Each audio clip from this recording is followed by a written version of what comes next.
You've probably seen this around all over social media, how everyone is talking about how easy it is to make an AI software company at the moment using all the new artificial intelligence tools out there. But what if you were in biotech and you wanted to make a medical biotech company? Is it that easy? Let's talk about this.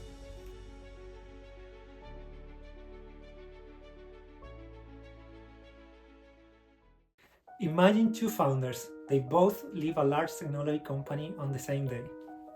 They are both brilliant, driven, and convinced that they have found a way to change the world. They see a problem that needs a solution, and they are eager to build a solution fast.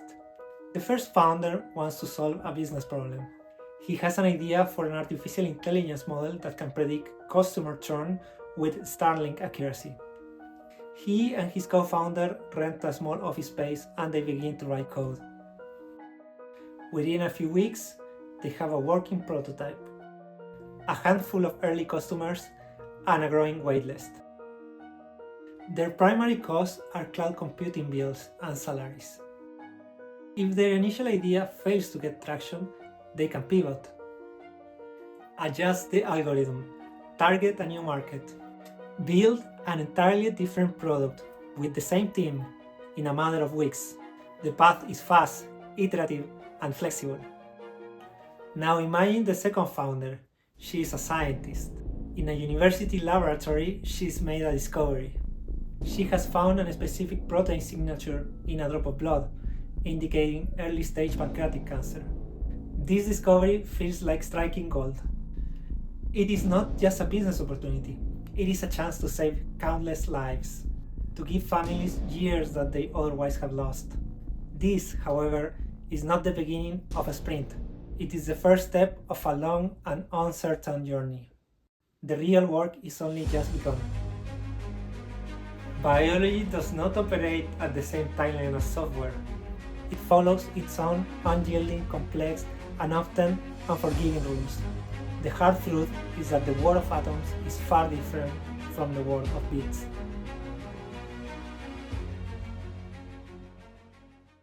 When we started at OncoSub, our idea was to detect lung cancer using nasal fluid.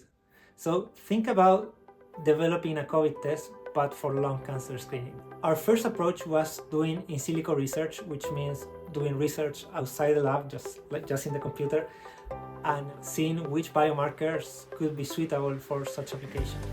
Because we had to collect patient samples, the first step was actually to obtain ethical approval and an informed consent form so we could access to such samples. And beyond that, when we just started, I was working at an academic institution in the Netherlands. I was doing my second postdoc, and that meant that because of my contract, any result I made was belonging to the university and not to me personally. So that was a huge problem we had to start with, and normally you will not have in a software company, right? So you might be aware that the universities have something called the technology transfer offices that deal with this type of situation.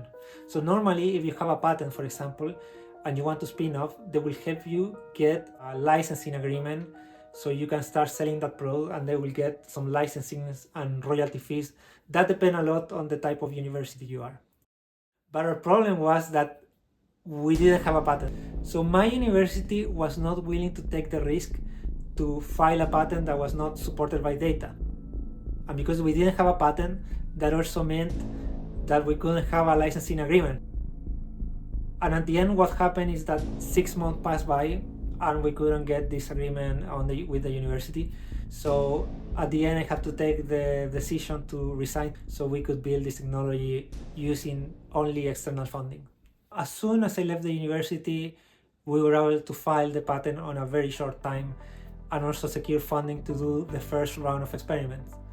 But these experiments were not cheap because we were dealing with patient samples, we had to rent a lab, and we were doing very expensive experiments that cost around $2,000 per patient. So we have overall very limited funding. So at the end, we were able to launch the company and make some progress, but also as we move forward, we were also noticing that there was a lot of things that were slowing us down in terms of science. So one, the funding we had, And second one, things that we didn't think well when we first planified the experiment. For example, we were obtaining all these nasal samples from patients, but we didn't have blood or the tissue biopsy from those patients to compare that nasal sample with.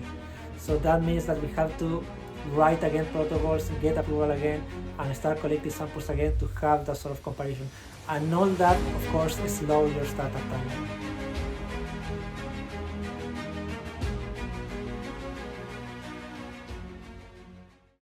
Biology does not operate at the same timeline as software. The biotech founder must learn a different vocabulary. And these are things like preclinical validation, institutional review reports, and clinical trials. Regulators are a strict and essential part of your product development team. Even if your product can save millions of lives, if it doesn't have the regulatory approval, it cannot reach out people because it cannot be sold. So before your product can reach any patient, it needs to pass by the regulatory agencies. In the United States, that will be the Food and Drug Administration, and in Europe, the European Medicine Agency. Now, depending on the product you want to launch, the regulatory steps can be very different. For example, if you're in therapeutics, you need to go through clinical trials, and that process can take up to 15 years of research. So the agencies will act as guardians at the gate. They will examine every step of your data collection and every piece of your study design, and inspect every step of your manufacturing process. A single poorly designed study or incomplete submission file can result in delays of months or years or even outright rejection. Another big difference between launching an AI software company and a biotech company relies on money. The capital required for launching a biotech company is on a completely different scale of magnitude than what is needed for an AI software company. In software, a seed round of $1 or $2 million can allow a small team to build and launch a product, generate initial revenue, and prove market fit. In biotech, that same amount of money might be just enough to complete a single early-stage animal study. It will help you get to the next step, but the end goal is still far ahead in the distance. The financial needs are not just larger, they are front-end loaded. You will spend an immense amount of money for years before you even have a product to sell. The cost can vary a lot depending on the application you have. In therapeutics, for example, in order to launch a drug, you need to go through clinical trials, and such clinical trials are divided in phases. A phase 1 clinical trial is where you will normally test a drug for the first time in humans, and it can cost between $5 and $50 million. A phase 2 clinical trial, where you will test in a larger group of patients for safety and efficacy, can cost all the way from $20 to $50 million. And a phase 3 clinical study can cost hundreds of millions of dollars, because here is where you will test the drug in a larger group of patients across multiple countries to check the final efficacy of the drug before going into the market. So to conclude, in software, when a product isn't working or the market isn't responding, the software company can change direction with remarkable speed.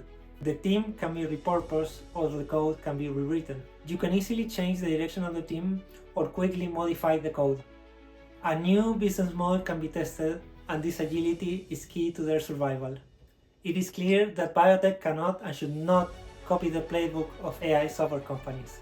The fundamental principles of the science are simply too different. The lean startup method of moving, pivoting, and launching fast that works for a social media app is dangerously inappropriate for developing a cancer therapeutic drug. Biotech requires its own playbook, and that playbook should be different between the different applications.